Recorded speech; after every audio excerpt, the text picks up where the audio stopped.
All right, hello everybody. So we got Leto and Charlotte already here with us. I'm glad to see you guys here. Um, I'm gonna wait at least a few minutes to give people a chance to come in. Hopefully, we'll see them soon. Um, so how you guys doing? So we got a little bit of a conversation going on about some of the broadcasts over the weekend, and also, I know there was a lot of excitement for the Rittenhouse verdict, him getting acquitted, and the left going mad about that. So I know the quartering's done some videos on that as well. Um, so how else are you guys doing today? Hopefully your day went well today.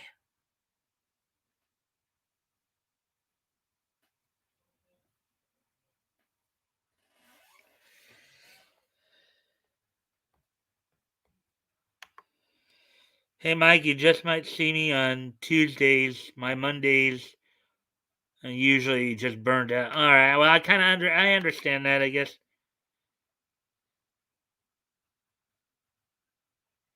Jim, my days are doing good. Yeah.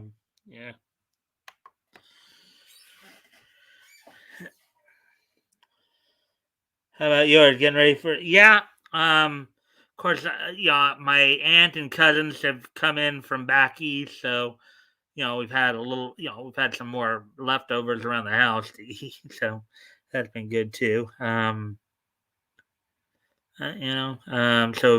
things have been a little bit more busier. Trash is a little more full than usual, so you know how that goes. How about you? You guys have any? You guys have anything? Any plans for things?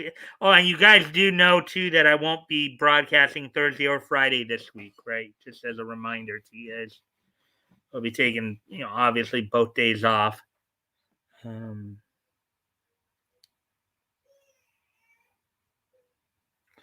uh, yeah. So, anyways, let's see. Got three of us in here right now, so that's good to see. Um,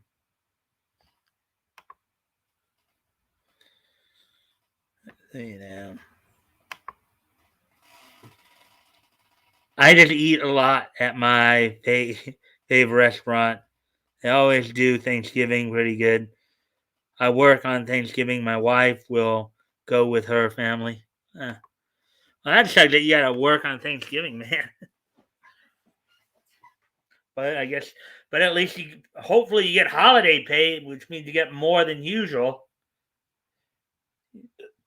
Hopefully you get like time and a half for that, at least, if not double.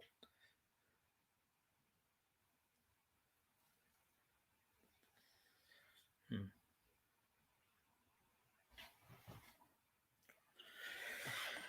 Yeah. So, anyways, let's say we're just waiting for see if a few more people show up. Um,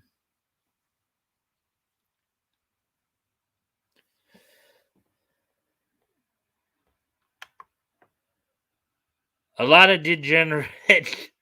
Yes, holiday pay. My wife does payroll, so she best not forget it. Laugh out loud.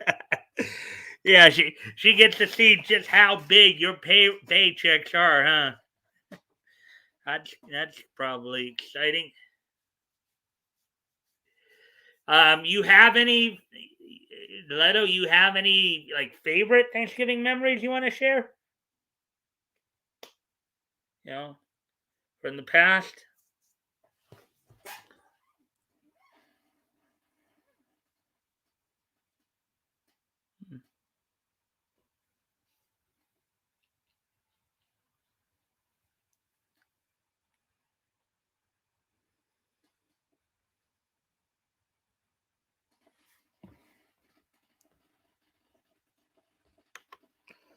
Well, she's a manager at my work, so yep. Uh, money, money, money, money, money. wacky, wacky, wacky, wacky, wacky. A little $1 Million Man theme music there. Nah, I got no family worth visiting. So what? You don't even want to go visit your wife's family then? If yours isn't that good? Here comes the money. Here comes the money. Money, money, money. A little Shane McMahon music there.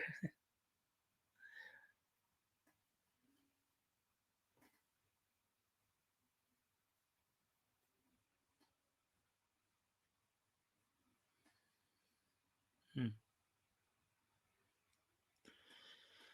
Yeah, so we're coming up on 6 minutes right now.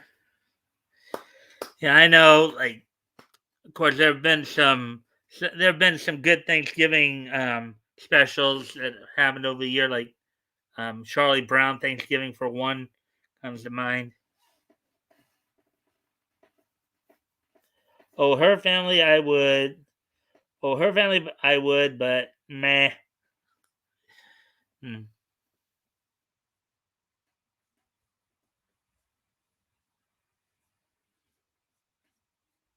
Well, at least we got a bit more of a lively night tonight. Yeah, so. All right, so we're coming up on 7 minutes here, so I'll probably at the 8 minute mark kind of talk about what's on tap for tonight. And once again, just as a quick little reminder, this week is going to be a short week. We'll probably be ending the week tomorrow night because I won't be broadcasting Thursday or Friday. And then next week we'll be back to full schedule. I heard AEW trending with Toonami. Does AEW wrestling show on Toonami now? Not that I've seen.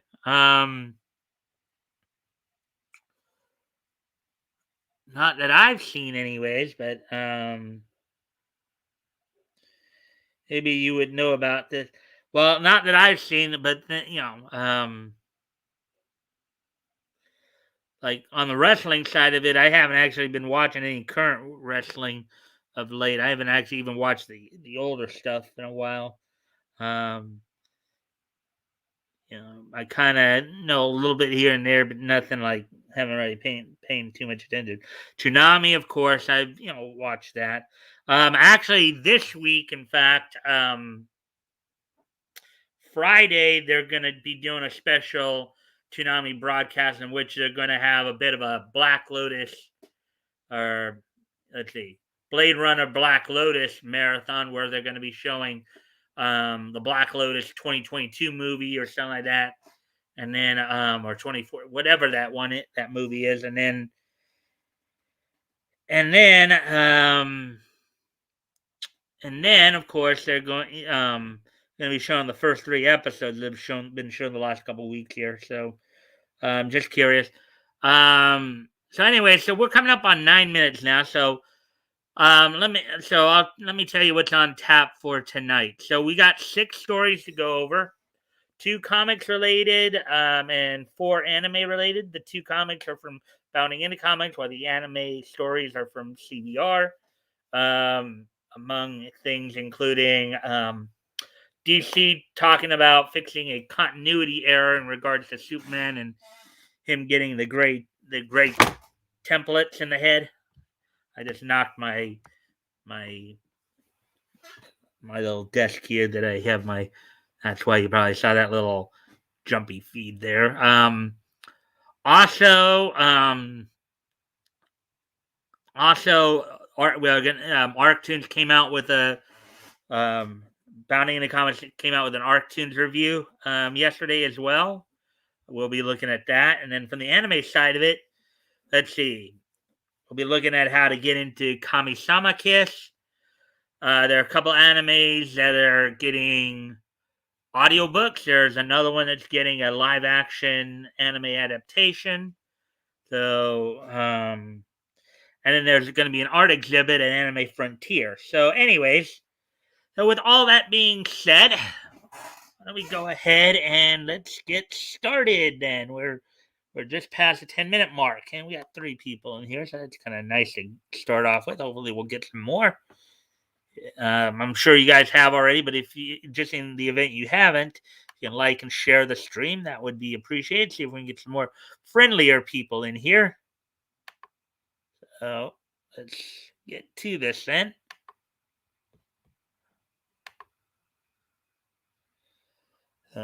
Action's here. Hey, Action. ATC's in the house. Good evening, Mike. Good evening, Leto. Hey, Action. As always, if you can like and share the stream, that would be very appreciated. And solid. Got like 4 people now. So good. Nice start when we have 3 to 4 people. Let's hope we can keep that up. So hope you're all well. Yeah. Well, better than last night. I'm a little better than last night thus far. Action. So,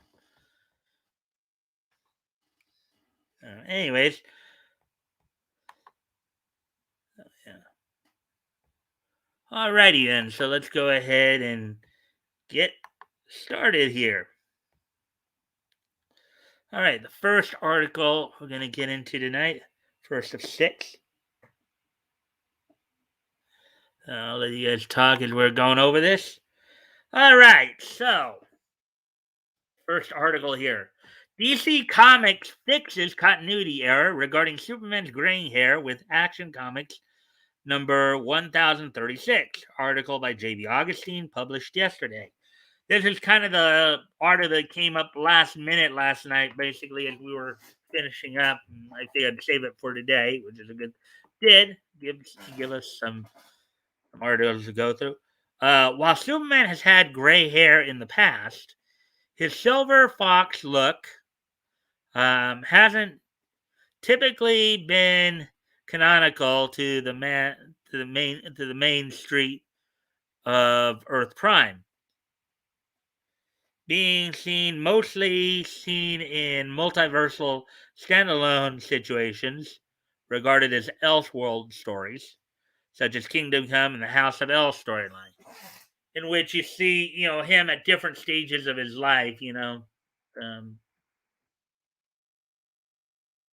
obviously with his Kryptonian physiology and the effects of the yellow sun, he would naturally ages much. I would imagine he ages much slower than usual. That's why he could be well into his 50s or 60s and still have normal looking colored hair. Though readers haven't seen the mainline Superman ever sporting a Reed Richards esque hairstyle, that's all about to change in Action Comics number 1036, when Supes and the Authority go off-world, leaving Earth to Clark's son Jonathan Kent to take on Mongol.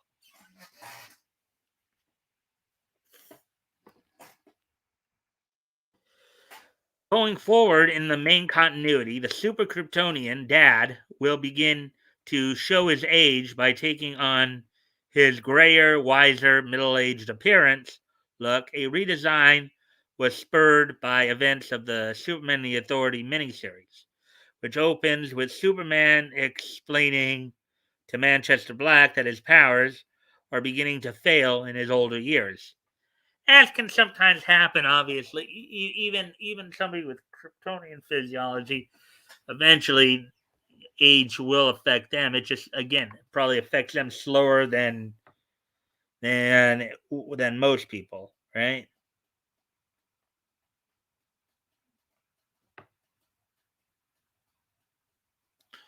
Anyways,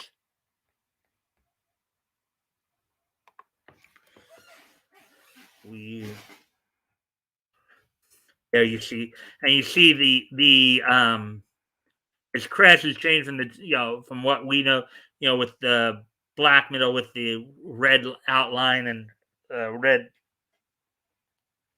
mark of the S across the middle there. So it's Superman and the Authority, Volume 1, Number 1, All Our Tomorrows, 2021. Words by Grant Morrison, art by Michael Janin and Jordi Belair. However, an apparent miscommunication at the DC offices then resulted in a continuity error, as in his next appearance post recruiting his new authority team. Action Comics Volume 1, number 1035, Superman was suddenly once again sporting his regular youthful appearance.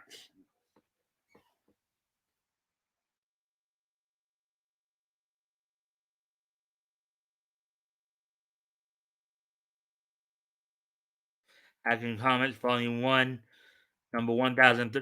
Now remember, this is Action Comics Volume 1, which 1035, which basically goes back all the way back to 1938.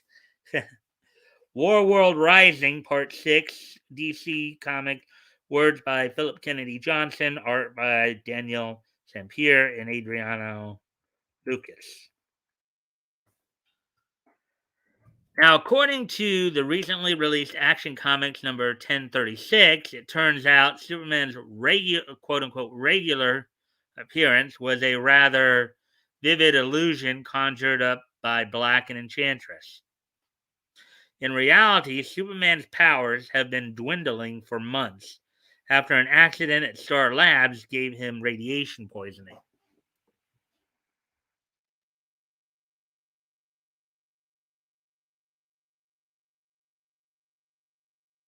Source Action Comics number 1036, War World Saga, Part 1, word by Philip Kennedy Johnson, art by Daniel Sempier and Adriano Lucas.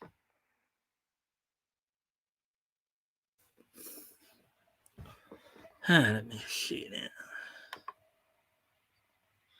now.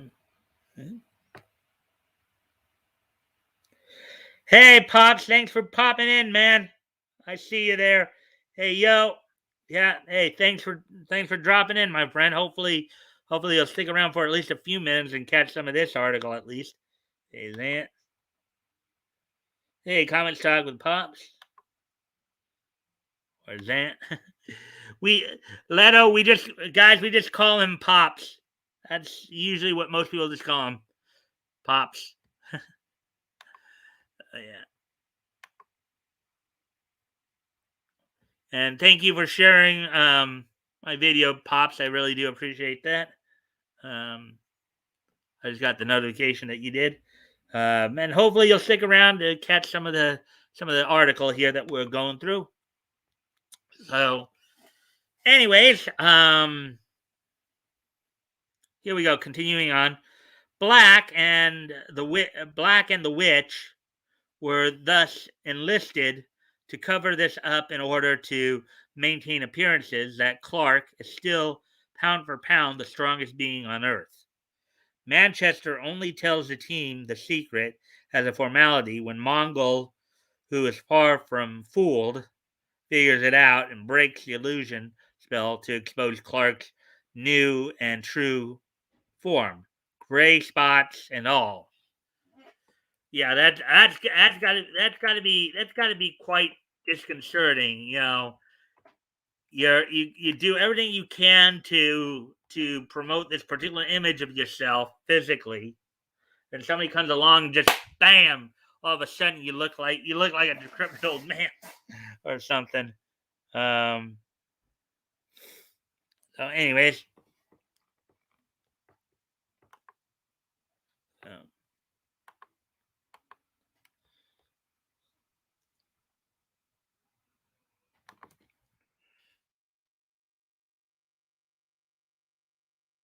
there's Mongol right there, and Superman, Clark. Source Action Comics Volume 1, number 1036, War World Saga Part 1. DC comic, words by Philip Kennedy Johnson, art by Daniel Sempier and Adriano Lucas. It's no wonder Mongol thought Kal-El is dying, as he is, in fact, getting older. The tyrant probably does sense, though, the life is fading for the last son of Krypton on his final mission.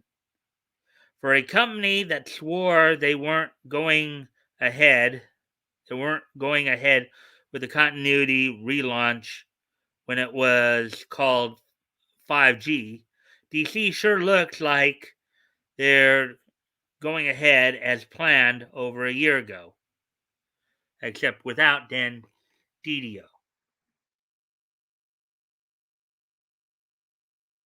There's Kal-El and Mongo there.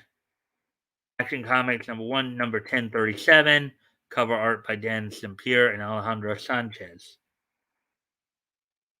To recap, its new post Dark Knight's death metal continuity, Bruce Wayne lost his billionaire status. There is a new Batman of color written by John Ridley. Nubia is queen of the Amazons. It's speculated the new Wonder Girl will eventually become the next Wonder Woman. Bane is merely a wind-up toy soldier, and Jonathan Kent is the new Superman of Earth. With all of the woke trappings that we've been talking about the last couple months here.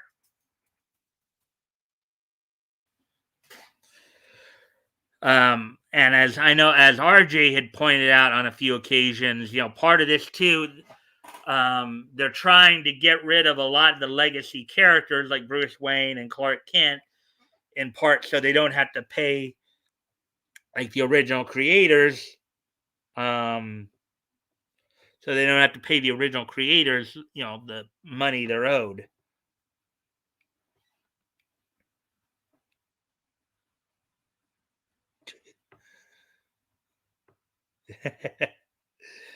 Yeah. All right, let's see.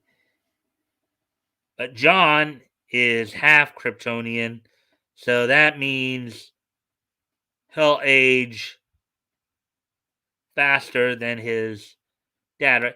Yeah. Um, he'll age most likely Jonathan will probably age somewhere at a rate somewhere between a normal human and his dad. So so again, so let's just say for a moment that okay, so we say that right now I think the average age for a human male right now is 76 years old. Let's say for a Kryptonian under the effects of a yellow sun, let's say it could be at least about twice that. So that'd be what 100 and let's see 140, right around 150, 152, 150 years old. Let's just say.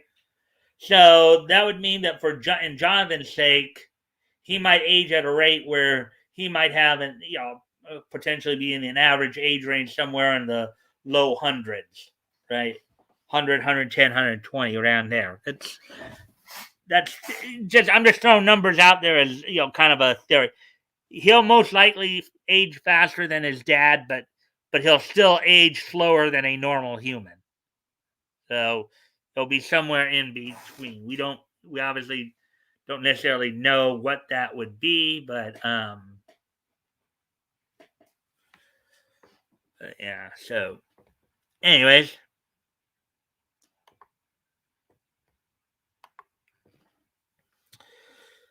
redesigning.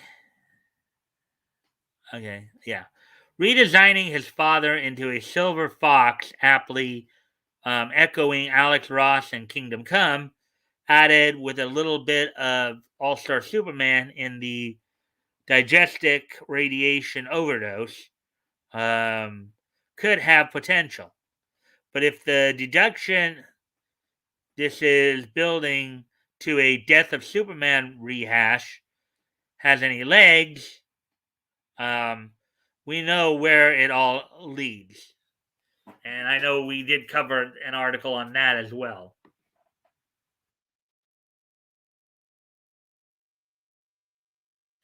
So here's some things right here.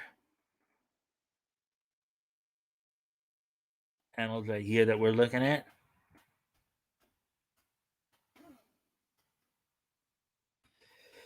Of course, Justice Society of America, Volume 3, Number 10, Thy Kingdom Come, Part 1, What a Wonderful World, from back in 2007, DC Comics, words by Jeff Jones and Alex Ross, art by Dave Eaglesham, Rui Jose, Dave Garacci, and John Kalitz. Written by Phil Kennedy Johnson and Sean Lewis, with art by Sami Basri and Danielle Sampier. Action Comics number 1036 is on sale now. What do you make of DC Comics' method of fixing the continuity error surrounding Superman's Silver Fox appearance? Let us know your thoughts on social media or in the comments down below.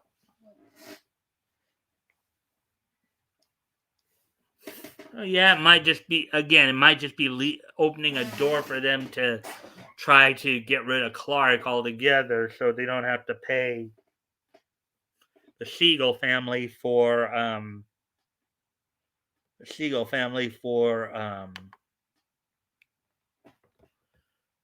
for to use them, so they don't have the whole copyright issue to deal with. That's basically where a lot of this seems to be going.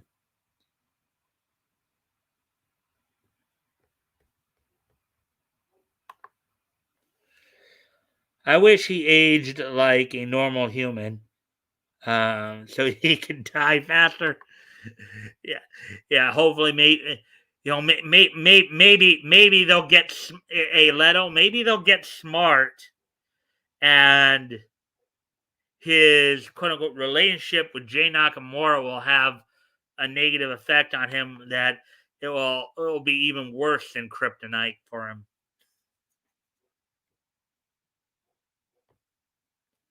That's always possible.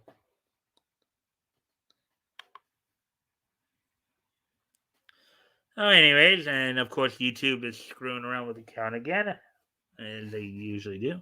Now we're back up to 2. Okay. Anyways, now let's move on to the next story here, which is the Arctoons review. Let's see, we're just coming up on 30 minutes here. All right, so let's see now. Oh, it's been at least 2 or 3 weeks since we last saw one of these, as now we're seeing from Bounding into Comics the latest Arctoons review here. Arctoons Roundup for November 22nd, 2021, which happened to be yesterday. From the Dark Herald. Here we go. Welcome back to the Arctoons Roundup, Bounding into Comics semi-weekly. They're even acknowledging now semi, so semi-weekly look at some of the best new webtoons that Archaven Comics has to offer on archaven.com. Chuck Dixon presents Charlie Chan.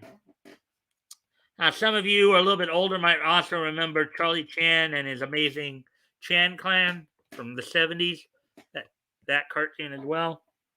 So let's get into this.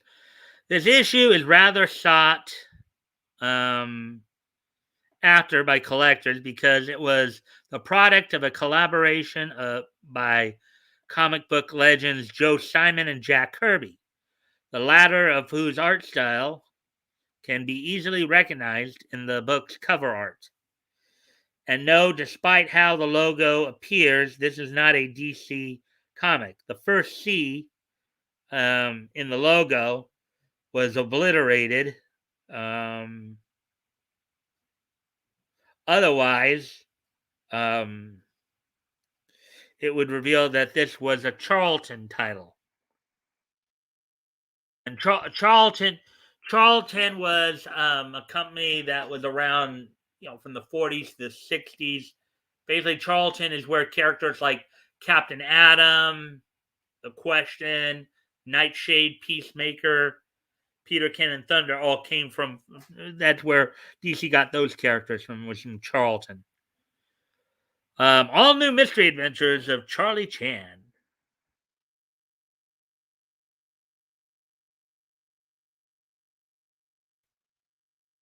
Was Jack Kirby the same guy who gave us the Fantastic Four and the New Gods? So the last Charlie Chan movie hit the theaters in 1949, but he lived on in other media. This comic book was based on a Charlie Chan radio show that was running at the same time. In it, the Nazis had been out of business as bad guys for a few years. And while Charlie's bread and butter remained murderers who with overcomplicated business plans, he also started finding time to take on a new enemy, dirty rat commies. Again, this is probably in the 50s and 60s when communism was on the rise. We had McCarthyism going on in the late 50s there. Of course, this is probably around the time, not shortly after the establishment of the CCA, the Commons Code Authority. So all that's going on there.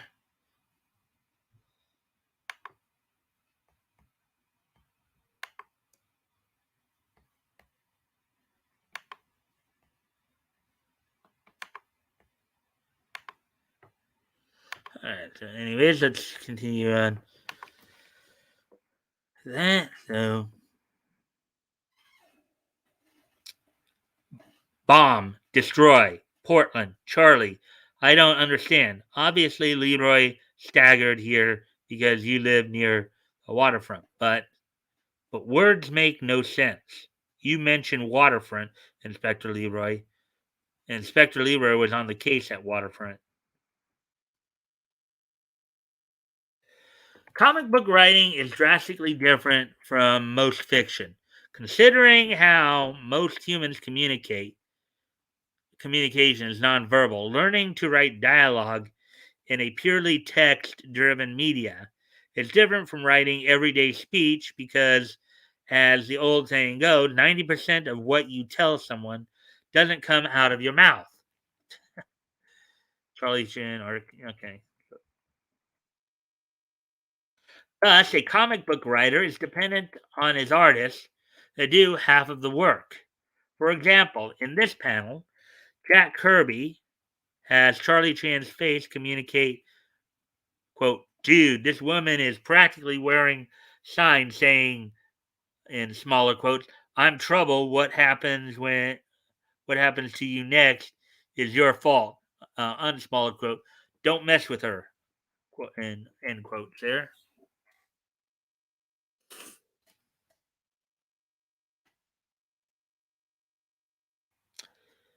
Well, trouble, Captain?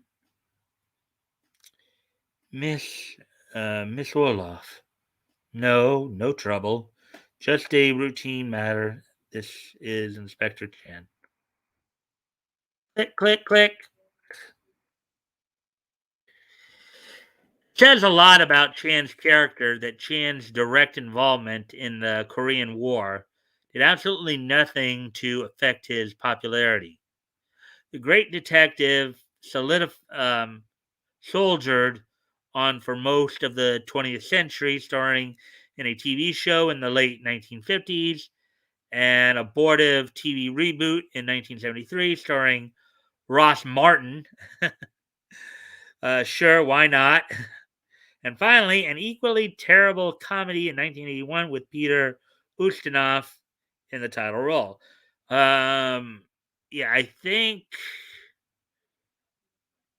don't know about, well, there was also, as I said, there was also a cartoon. I don't know if it was Ruby Spears around that same time of that TV reboot they were talking about in 73 there.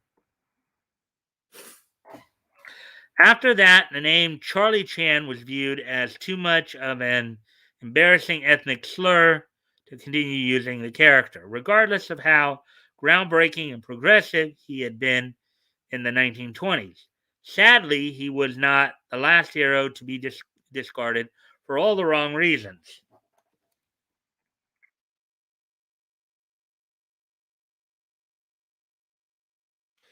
A Throne of Bones by Vox Day. Back a Critical Blast and Backgoat are here. Hello. Yeah, yeah. Let's see. One can only hope, Leto. Laugh out loud. Uh-huh. As always, guys, I do appreciate any and all likes and shares. If you guys help out with that, that would be I'd be very appreciative. Let's see. Hey, Critical, how are you? The Amazing Chan and the Chan Clan. Yep, I did mention that quite a bit. Sup, bro daddies? Hey, back out. Hopefully you got my message earlier. If you want to try to pop on after the show, if you can. If not, we can try it tomorrow. I wanted to catch up with you on some stuff. Obviously, one of those with what was going on last night. Anyways, Charlie Chan in the comics is the most Asian Charlie had ever been. Whoa, just saw some funny news. All right, so anyways, let's continue on with the article here. And for those of you guys who just came in, this is actually the second of 6 articles they're doing tonight. The second comics article we did a story earlier about apparently about DC fixing a continuity error regarding Superman's templates that they were doing during his the Clark Kent, his current story arc. That's where Leto's comment was coming in from earlier. And then we'll be doing some anime stories after this. So let's see. All right, Rittenhouse, Rye, Risky made statement, and it has no affiliation. That it has no affiliation with Kyle, and they shouldn't be celebrating with their whiskey for loss of life. Oh boy, yeah, that goes under the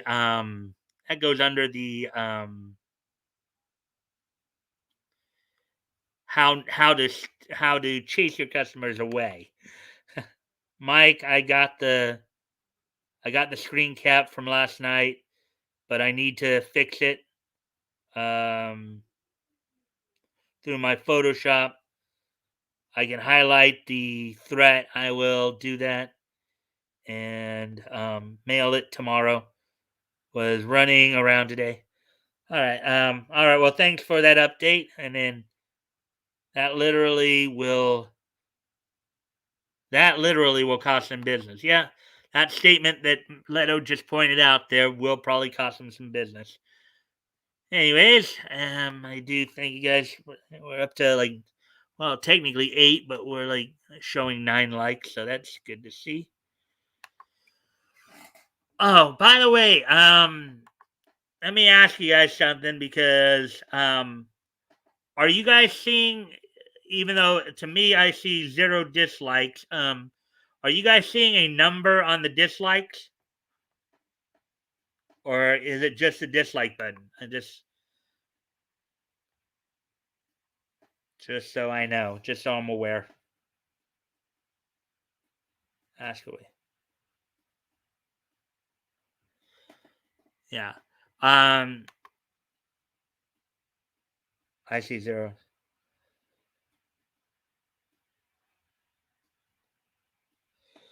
Well, okay. RJ was telling me earlier that they are maybe they just haven't got to me yet. So that's probably what it is. They probably just haven't got to me yet. If you guys can still see it, then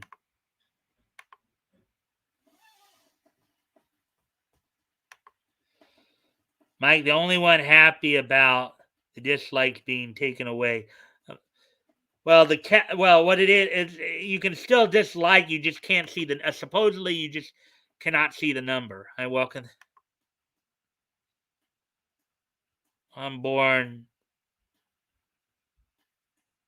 I'm born in the dislike. Yeah. So, anyways, so let's get back to the story here. And A Throne of Bones by Vox Day.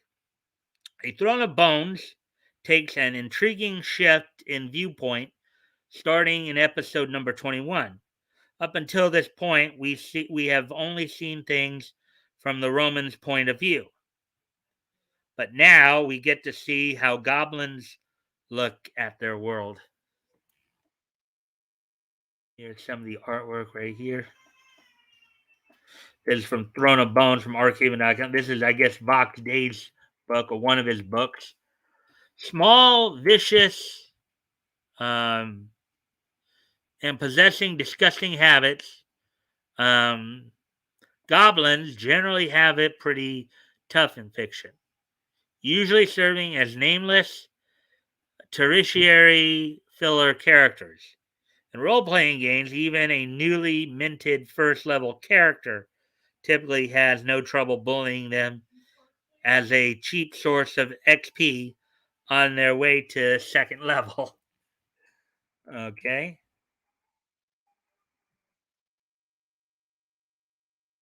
But here, author Vox Day's take on the species fleshes them out, giving them names, layered personalities, and lives that feel lived in. Well, okay, I don't think he's the first one to do this though, because I think they also did it in Sword Art Online in the. I think in the Sword Art Online Alicization series they did this too. Of course, that's manga and anime, so this may be one of the first instances in Western comics they've done it. So,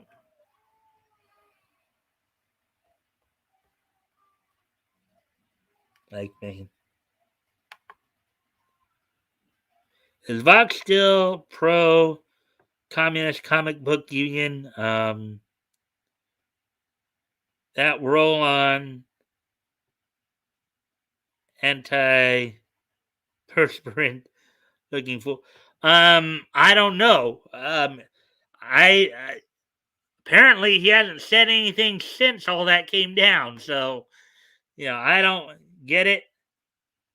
And he's old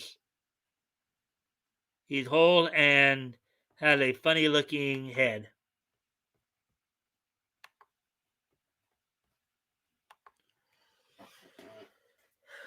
These goblins are still at the bottom of the pecking order, but they have their own concerns to take care of, duties to perform, and homes to protect.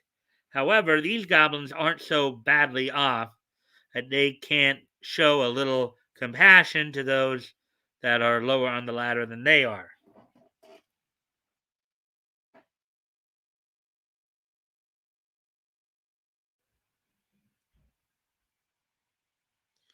I'm not terribly fond of Hobbes myself, but I am the mayor of this town.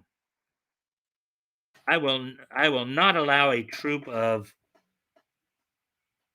homophobic orcs to march in here and slaughter 80 harmless citizens. By the way, never use the word hobbit in fiction. The Tolkien estate um, takes a dim view of it.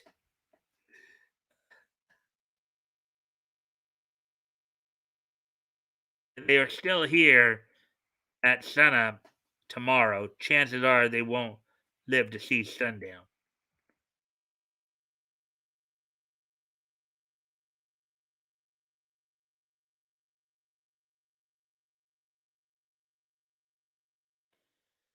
Silenciosa by Vox Day. We haven't checked in on the assassin princess Alyssa Beta for a while, so it's about time to catch up with her and see how she is settling in at the assassin's Hogwarts known as Silenziosa.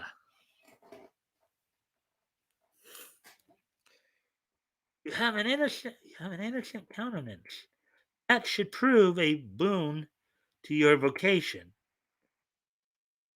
From source SilenciosaArchiving.com. Entering a boarding school for the first time comes with some unique challenges. The first hurdle is the usual bout homesickness. Most of us have been there. And you get a letter in here. However, it passes quickly. After that, you get to make new friends and share your likes and interests with your peers. Myself, I prefer a degree of distance from my target. Potions and elixirs and the like. Assuming you survive, of course. Thunk. Look at that. Look at her face there. That's kind of spooky, having a knife kind of breeze over your head like that as you're lying down.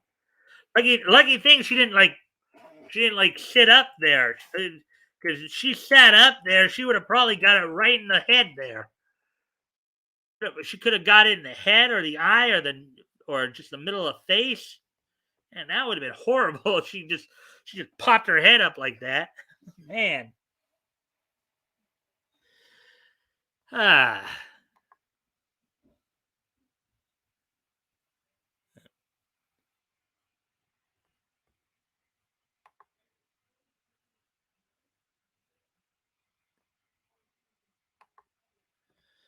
Um,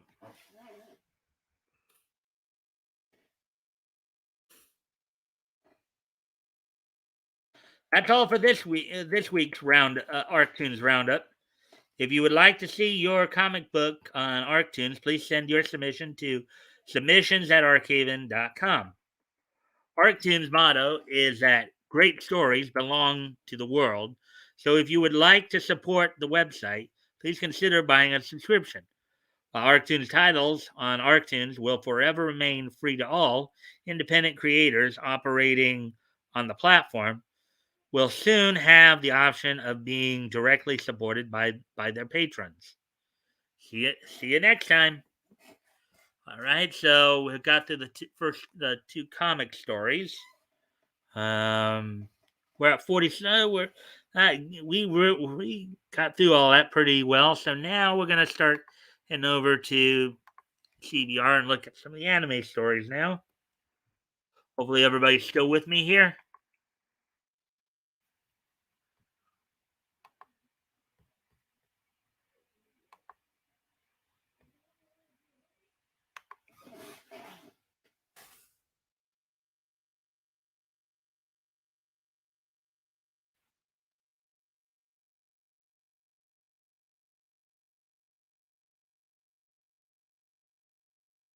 All right. So here's going to be the first story.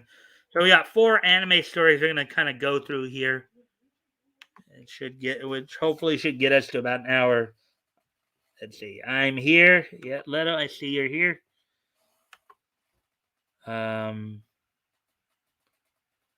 Just web surfing, some ridiculous news. Yeah, you mean the Rittenhouse beer stuff? Yeah, that does sound kind of ridiculous.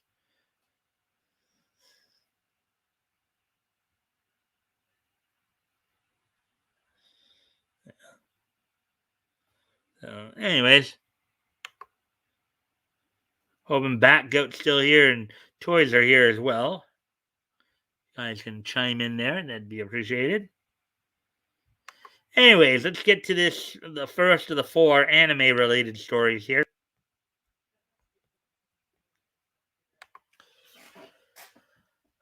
Kamisama Kiss: How to Get Started with the Anime and Manga.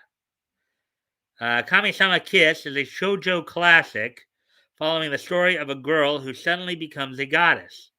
Here's the word kami in Japanese means God.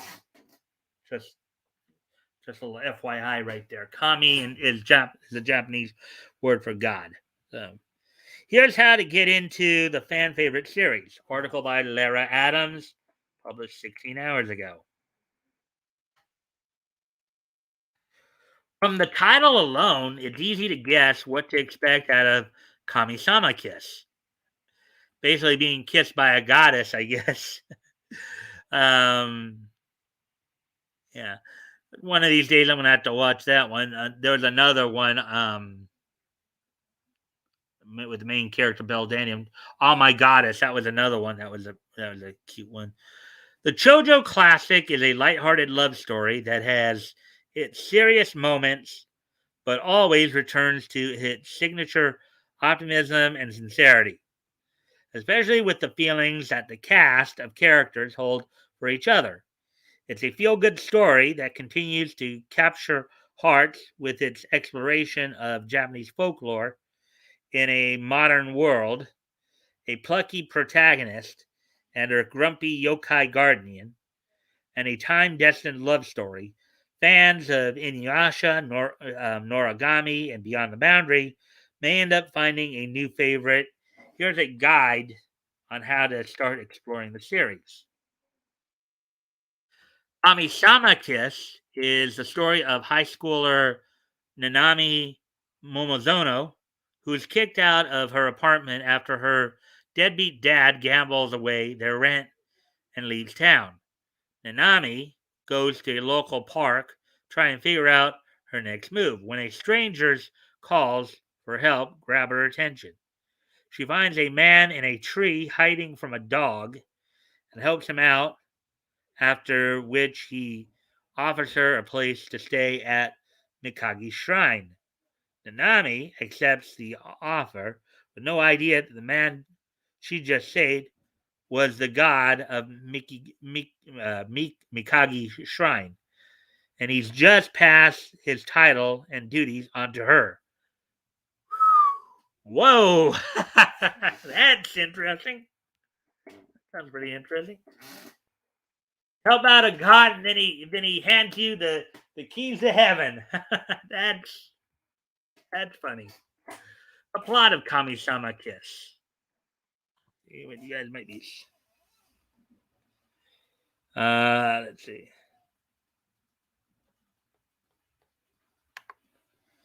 I won 651 tonight at a bingo slot machine. Came in fourth out of 220. A gal from Pilot Games called the bar right away and remembering me from the last month. Okay. Gamblers, disgusting people.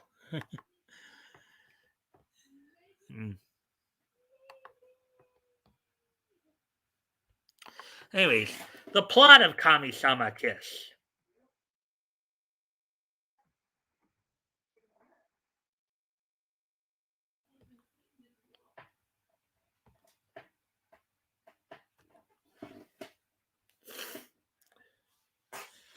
Accepting the job would be easier if the previous god hadn't been neglecting his duties for 20 years. This means that Nanami walks into a shrine that is covered with dust and home to an irate fox familiar named Tomoe, who refuses to accept Nanami as the new god. So Nanami's misadventures as a human god begin as she attempts to fulfill her duties, wrangle her familiar into some sort of truce, and somehow not flunk out of high school. Wow, that's quite a actually quite a quite a handful to deal with there. The series is flush with the supernatural and Japanese folklore and beautiful in its portrayal. Nanami and Tomoe are both as stubborn as they come, but their relationship evolves as the two manage to find middle ground and then dance on the head of that very small pin. Other familiars, spirits, lords, and ladies of the fantasy realm round out the cast of an interesting story that explores entire world Nanami has been thrust into. Sounds like a very interesting story. Sounds like a very, if you're into like rom-com stuff, romantic comedy stuff, romantic comedy animes like this, which I think partially is, um, sounds like something you check out. Based on, again, just basing it on what I'm seeing here.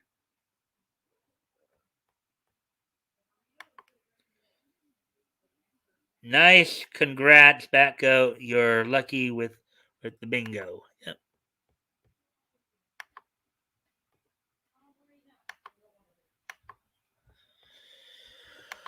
Where to read Kamisama Kiss?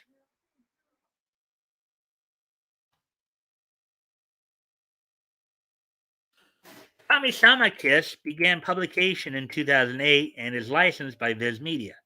The 25 volumes of the series are available to purchase at most major retailers such as Barnes and Nobles and Books a Million. The volumes average at a price of $9.99 and can also be purchased digitally as well, either from Viz Media or from other digital providers for the average price of $6.99. Currently, volumes must be purchased separately as there is no boxed set available.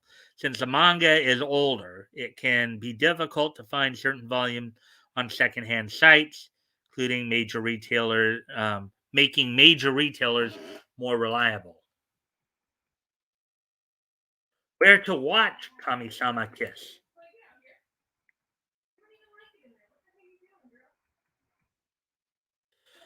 Kamisama Kiss was adapted into two anime seasons, the first airing in 2012 and the second in 2015. Both seasons can be streamed on Hulu and Funimation. The complete seasons can also be purchased on DVD or Blu ray form on Amazon, Best Buy, and other major retailers. An OVA series known as The Past Arc, in quotes, aired in 4 parts later in 2015, and a final episode was bundled with the official fan book in 2016 to conclude the series. The OVA collection is not currently up for purchase or streaming, meaning that English fans of the series will unfortunately have to wait to watch these bonus episodes. Since Funimation first streamed Kamisama Kiss back in 2012, it's unknown whether the company will choose to stream the OVAs. Streaming companies have not often chosen to stream OVAs in the past, but this is beginning to change with with titles such as Wonder Egg Priority and My Hero Academia. Hopefully, the OVAs will become available to stream, um, and fans can experience the entire anime at last. Yeah, the thing about that is that OVA a lot of times OVAs tend to be shorter than even the kind of, as I call them, half season. Like most of the anime television series either run 12 to 30, in the 12 to 13 episode or 24 to 26 episode range. So OVAs usually, there are some OVAs that are as many as 13 episodes, um like an example I can think of right at the top of my head was the Record of Lotus War OVA, the one from back in '90. Um, that's an example of one that was a little longer. And I think one of the Gundam OVAs was also, I think it was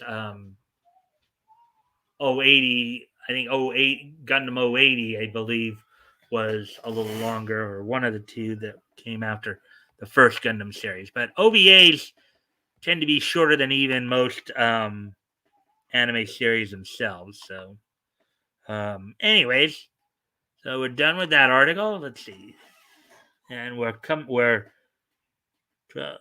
10, 9, 8, 7, 6, 5, 4, 3, 2, 1. We're at an hour. And we're already like halfway through the stories here tonight. So I think we're making good time here. So we will go on to the next story here.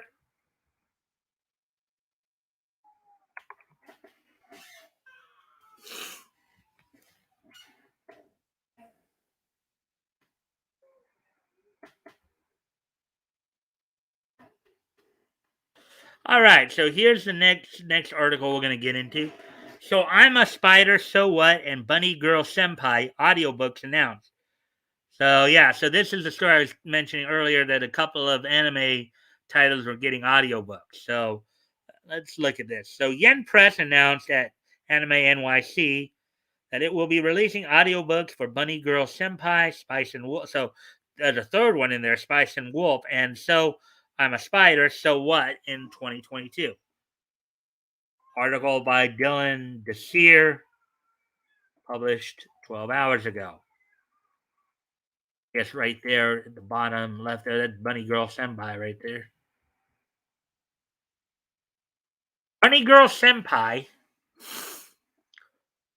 Spice and Wolf, and So I'm a Spider, So What will all be receiving audiobooks in 2022. According to Anime News Network, Yen Press announced during its panel at Anime NYC on November 20th that it will be releasing audiobooks for 3 of its light novel series, Bunny Girl Senpai, Spice and Wolf, and So I'm a Spider, So What. Yen Press, founded in 2006, is one of the largest publishers of manga and graphic novels in North America. Voice actors for the audiobooks will be basically this is of course what they audiobooks are when voice actors will actually read the stories themselves. That's audiobook is usually it's to help those who may be visually impaired. Voice actors for the audiobook will be announced at a later date. Fans can expect the adaptations to arrive in the first half of 2022.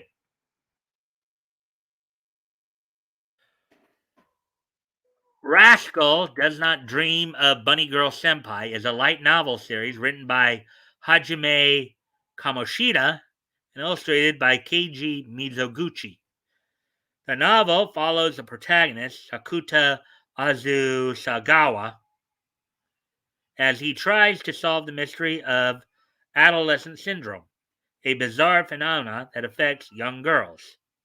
The novel was adapted to an anime series by Wonder Egg Priority Studio Cloverworks, which received a sequel entitled Rascal Does Not Dream of Dreaming Girl in 2019.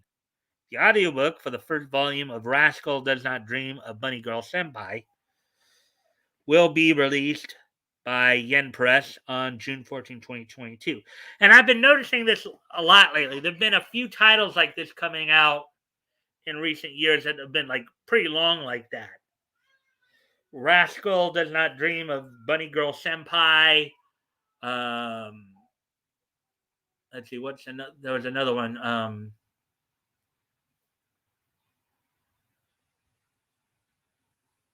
Why not to go looking for a girl in a dungeon, looking for a girl, something like that.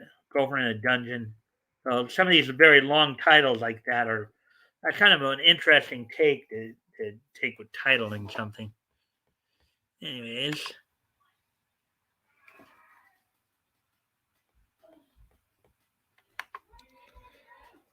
I wish I had an ad blocker.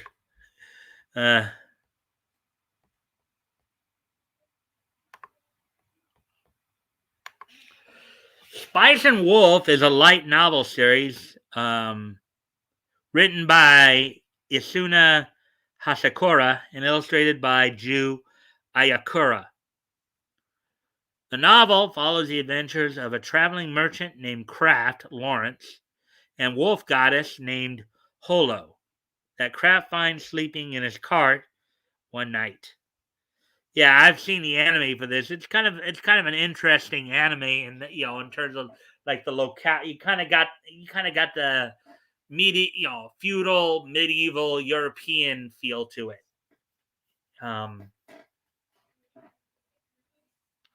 So continuing on, the novel has since been adapted into an anime by Studio Imagine, a virtual reality anime, a manga, and a spin-off series called Wolf and Parchment, New Theory, Spice and Wolf.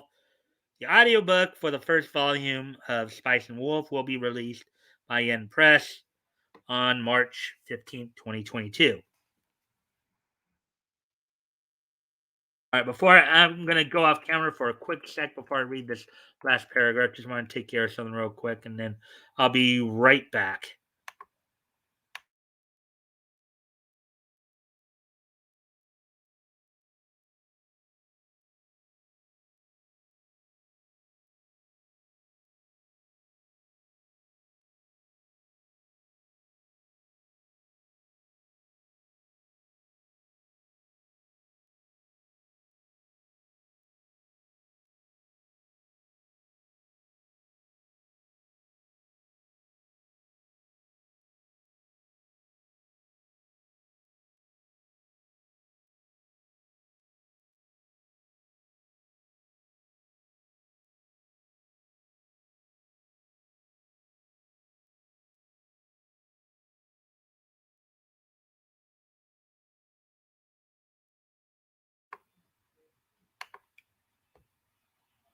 All right, so let's finish off this article and get to the next one. So I'm a Spider, So What is a light novel series written by Okina Baba and illustrated by Tsukasa Kiryu. The novel follows a high school girl named Kumoko who is reincarnated as a dungeon spider and is forced to struggle to survive. The novel has since been adapted into a manga and an anime by Studio Millipency. A spin-off manga called So I'm a Spider, So What? The Daily Lives of the Kumoko Sisters has also been released. The audiobook for the first volume of So I'm a Spider, So What? Will be released by Yen Press on April 12th, 2022. Alrighty then, so there's that article. We've got a couple more to go.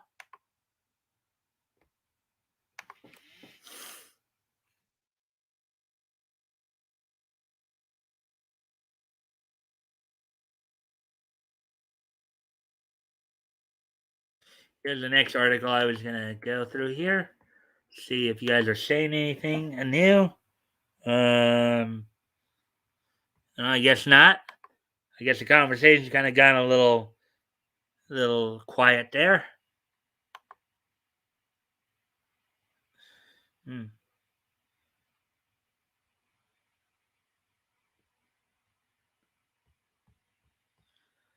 All right.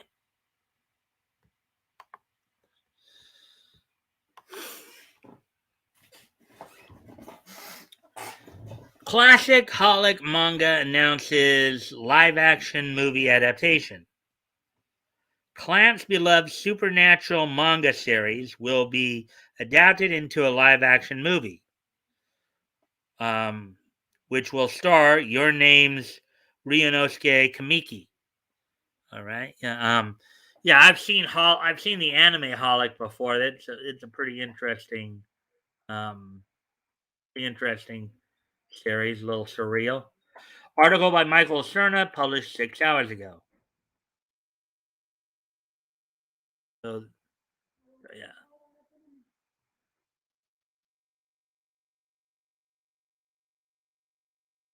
look at that. Clamped Holic is coming back as a new live action movie. As reported by Comic Natalie, the new film was announced on November 20th, which is this past Saturday, by Japanese movie studio Shoshiku and Asmik Ace. The first image for the movie shows its two leads, Ryunosuke Kamiki and Ko Shibasaki, in full costume as the Holic's protagonist Kimihiro Watanuki and Yuko Ichihara, respectively. Kamiki is a popular Japanese actor who previously appeared in the live-action adaptation of March Comes In Like... There's another one of those titles, long time. March Comes In Like a Lion, and JoJo's Bizarre Adventure Diamond is Unbreakable. But anime fans may know him best for providing the voice of Your Name's male lead, Taki Shibasaki. Shibasaki has also worked as both a live-action actor and as an anime voice actor.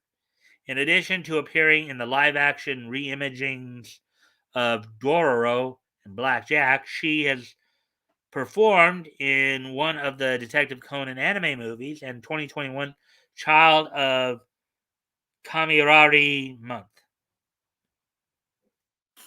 So Ko Shibasaki is the one on the right here, a girl, and Kamiki is the one on the left.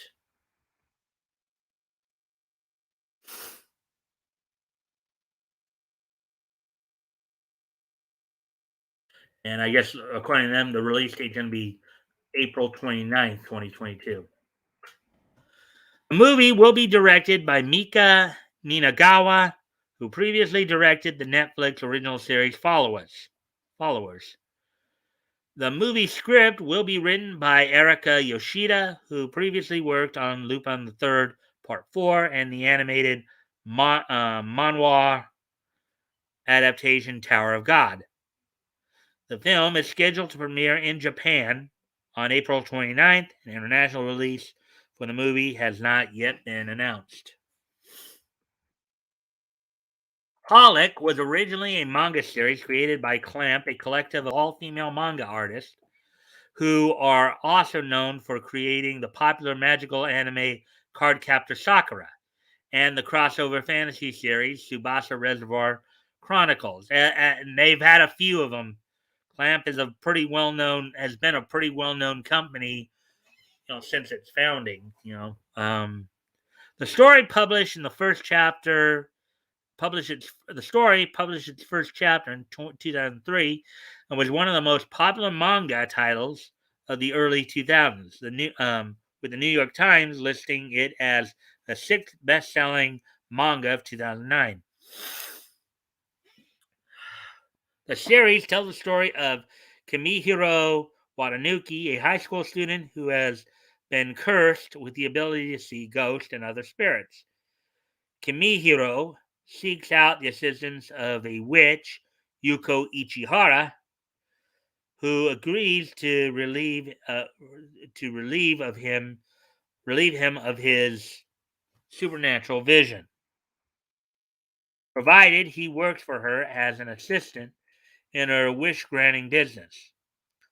Holic received widespread acclaim for its stylized art, the episodic nature of its storytelling, and its melancholic theme. And of course, for a manga anime being episodic like that, that's kind of a unique thing too, because most manga anime are serial. In other words, there's usually an ongoing story going on, but this is one of those rare ones that it's more episodic in nature.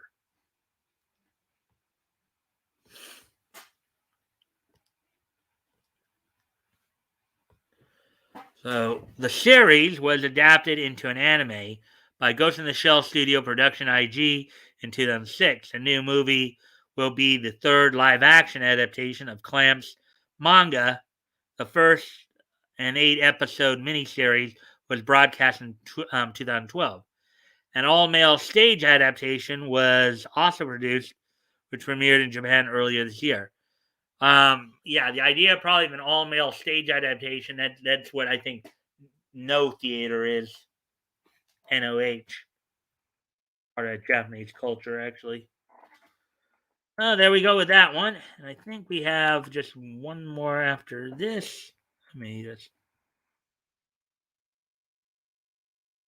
Yeah, we have this right here, I believe, will be our last story of the night. Let's see where we at on hour 14. So we've made some pretty good time here.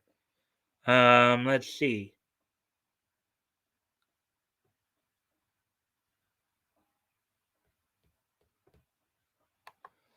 Oh well, as long as it's Japanese made. Yeah. I actually like Holic. It's a really good show. Yep, it is. I've seen it too. They look the part. Fits the art style of the manga. Yeah. All right, so here's the last article we're going to look at for tonight. Attack on Titan art exhibition coming to Anime Frontier. Kodansha's massive Attack on Titan art gallery is coming to Fort Worth, Texas. So your neck of the woods there, Leto, as part of the upcoming Anime Frontier convention. Article by Michael Lacerna, published 5 hours ago.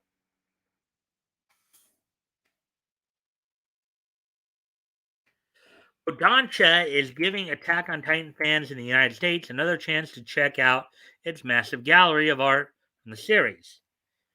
Anime Frontier, a convention based in Fort Worth, Texas, has announced that it will host the Titan-sized exhibition of Attack on Titan creator Hajime Isayama's art. The gallery was previously featured as part of this year's Anime New York City NYC convention. So, Leto, I mean, this is something that you might want. I mean, if you're into Attack on Titan, anyways, might want to go check out. The exhibit explores Attack on Titan's entire 11-year history and shows how Isayama's art style has evolved over the last decade. The exhibit will also showcase messages from fans who previously shared their thoughts on the series with the hashtag Thank You Attack on Titan.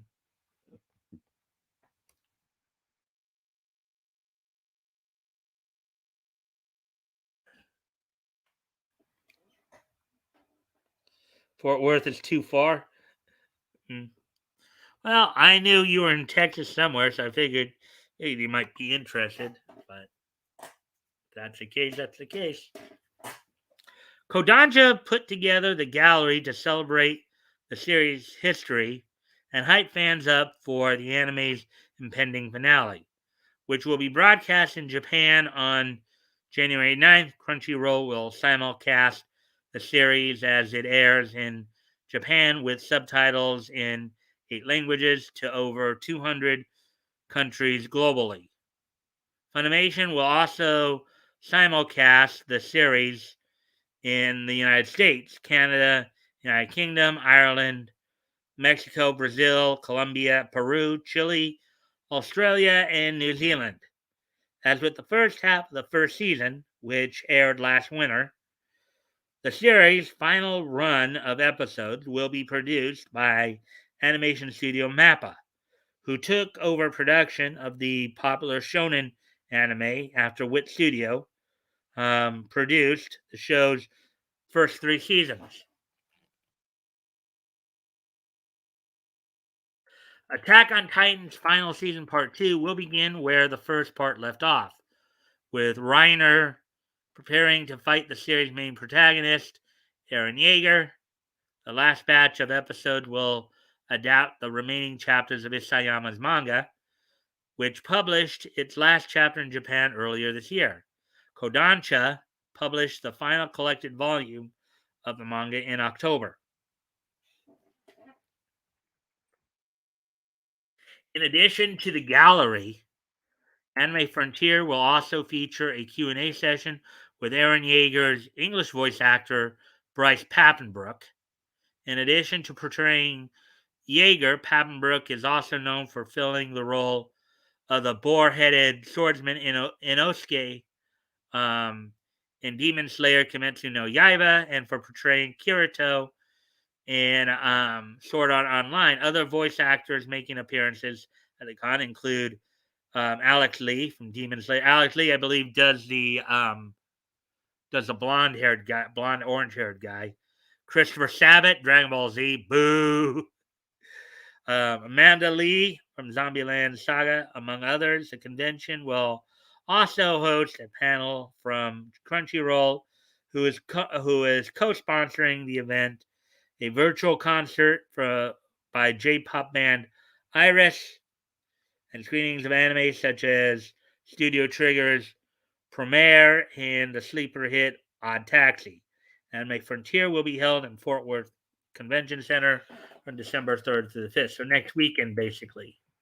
Oh, there we go. There we go with that. As I said, that's it for the main stories tonight.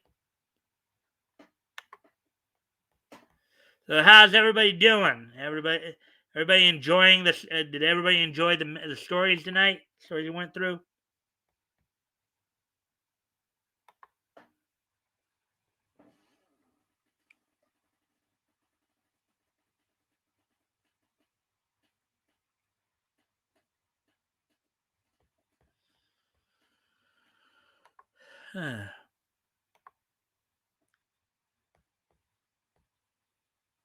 Let's see. So we're at hour 21 now. So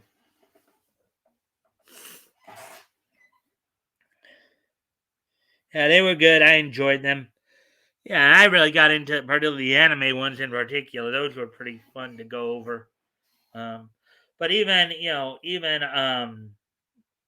the stuff we went through over the Arc Tune stuff was pretty good too tonight. So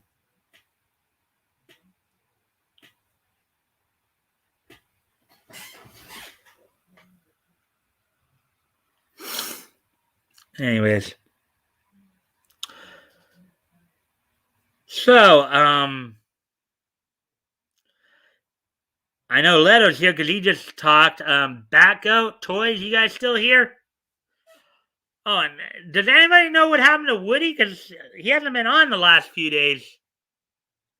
Anyways, while you guys are getting ready to answer that, I'm going to go off camera here for another quick moment. I'll be right back.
Okay. Hopefully he's okay, yeah. But also, it's the holidays. Probably just traveling to see family. It could be true. But you would have also thought though he would have said something to us that he was going to be doing that. I don't remember him saying anything about it, so that's why I was just kind of curious. I just noticed he hadn't been on. So, Batgoat, you still here, man?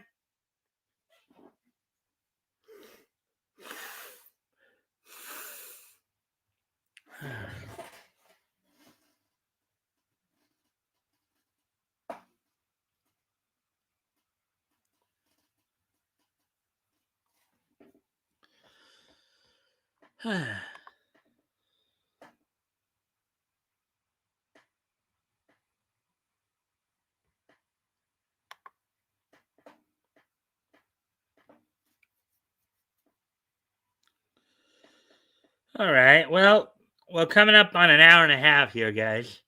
Um, unless there's anything neat you guys want to talk about, I guess it would be a good time to start wrapping up. I don't know though if anybody else is here aside from Leto and me. um,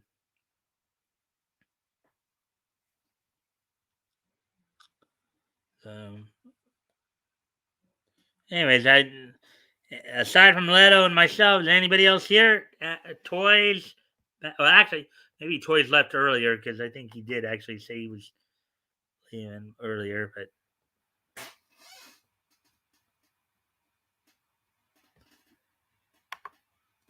Guess just Nietzsche. Yeah, I'm probably about ready to. I guess Bat Goat may not be on. May have gone off. Maybe went off to sleep. But anyways, um, all right. So, anyways, I guess it would be a good time to start wrapping up. Then we're at hour 25. So by the time I'm finished, we'll be right past the hour and a half mark. So, are you guys ready for this day in Nietzsche history?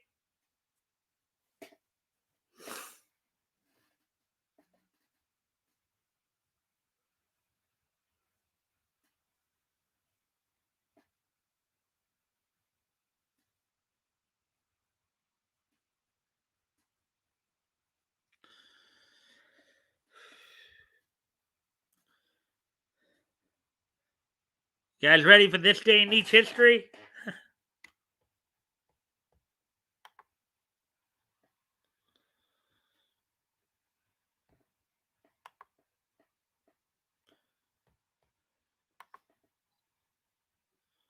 All right. Well, without any further ado, let's go ahead and yeah. I am Nietzsche. All right. All right. So, anyways, today being Tuesday. Oh, there's Backout. I'm here. I got a freaking drill in my hand trying to hang a Makita charger in the closet upstairs. Just go. All right.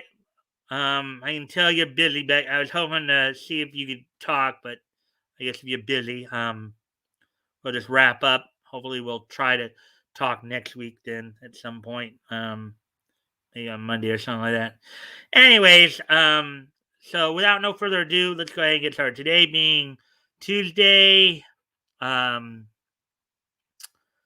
November 23rd, 2021. Let's go ahead and look back at this day in each history. I just got to on myself a few things here real quick. 11, 81, and then that was from 2016. Okay. All right. So let's get going here. All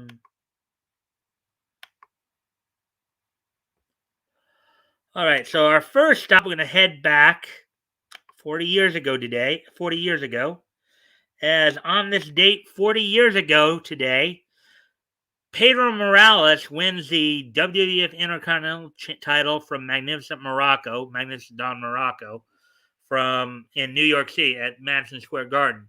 So, aside from just simply the fact that he won the Intercontinental Championship here, this also marked another significant event here in that with him winning the Intercontinental title here, he became the first WWF Triple Crown winner, having won the World Heavyweight, World Tag Team, and Intercontinental Championships. So with this win over Morocco, he became the first WWF Triple Crown winner as well. So on this date, 40 years ago today, Pedro Morales wins the Intercontinental title, and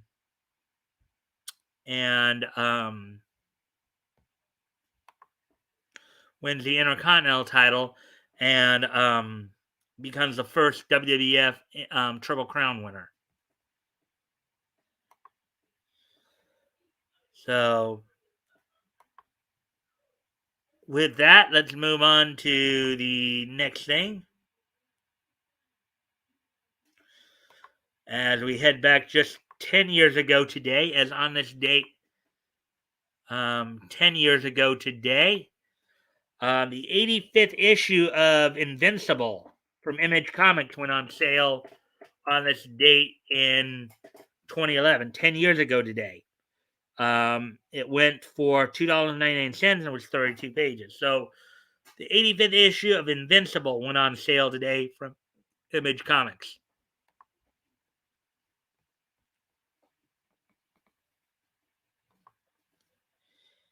And last but not least,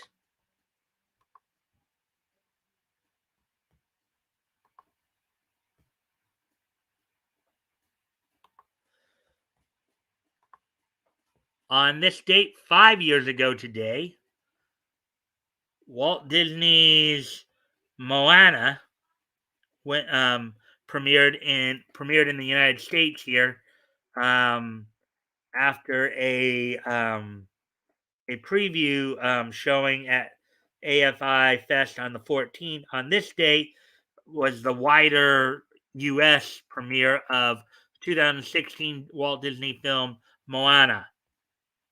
So there we go. So that's all that we have for tonight. Thank you guys for dropping in. I do appreciate it. Batgoat sounds like you're busy. I was hoping we could talk a bit either before or after the show here, but would seem that you're busy. So anyways, hopefully you guys had fun tonight. Hopefully we had a good time tonight. And I will see you all tomorrow. Bye.